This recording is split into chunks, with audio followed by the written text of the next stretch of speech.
আজ Indian secular ফ্রন্টের ডাকে শিয়ালদা থেকে আরজিকর অভিমুখে শ্যামবাজার পর্যন্ত একটা প্রতিবাদী মিছিল ছিল। আরজিকর কাণ্ডে ব্যর্থ এবং প্রিয়াঙ্কা হাসদার খুনিদের গ্রেফতার করতে ব্যর্থ, পুলিশি অরাজকতা,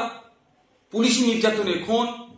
স্বাস্থ্য ব্যবস্থায় যে তলানিতে চলে গিয়েছে,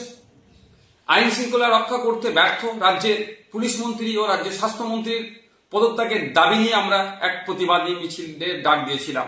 কিন্তু সকাল থেকে যেভাবে মুষলধারে কলকাতা শহর এবং শহরের আশপাশে বিভিন্ন জেলাতে বৃষ্টি হচ্ছে, ফলে যোগাযোগ ব্যবস্থা থেকে শুরু করে ট্রেনের যাতায়াতের সমস্যা হয়ে উঠছে, আমরা রাজ্য কমিটির পক্ষ থেকে আমরা বিবেচনা করলাম এই প্রাকৃতিক দুর্যোগের কারণে আমরা আমাদের এই আজকের শিয়ালদা থেকে